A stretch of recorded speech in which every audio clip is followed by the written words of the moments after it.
Do të shkojmë tani me një informacion të fundit në fshatin Kodërboj gjatë kontrollit të një parcele ku ishin kultivuar bimë të dyshuara narkotike. Shërbimet e policisë kanë konstatuar një person të armatosur. Ky person pasi ka konstatuar punonjësit e policisë, është larguar me shpejtësi duke mos u bindur urdhrit të tyre për të ndaluar. Një prej punonjësve të policisë ka qelluar me armëzjarri në ajër për ta paralajmëruar, por personi armatosur duke përfituar nga tereni ka mundur të largohet. Grupi hetimor në drejtimin e prokurorisë po punon për sqarimin e plotë të rrethanave të rastit.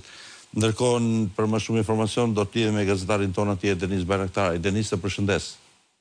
Mirëmbrëmje, përshëndes zonë. Në fakt një incident është regjistruar në zonën e Pukës, këtë herë jo për sa i përket zjarreve, por për shkak të një kontrolli të zhvilluar të një parcele ku ishin kultivuar bimë dyshuar narkotike, konkretisht në fshatin Kodërboj, teksa shërbimet e policisë kanë konstatuar një person të armatosur dhe ky i fundit pasi ka konstatuar punonjësit e policisë është larguar me shpejtësi nga vendi i ngjarjes duke mos u bindur urdhët e tyre për ndaluar natyrisht nga frika e një arrestimi të mundshëm. Ndërkohë që njëri prej punonjësve të policisë gjatë kontrollit pa që po ushtroi ka qelluar me armë zjarri në ajër për të paralajmëruar pra që personi të ndalohej, por ky i fundit i armatosur duhet tekstuar, duke përfituar dhe nga terreni i tyre malor, ka arritur që të largohet. Tashmë grupi hetimor në drejtimin e prokurorisë po punon për sqarimin e rrethanave të rastit, ndërkohë që nga ana tjetër vlen tekstohet se shërbimet e drejtorisë vendohet policisë Shkodër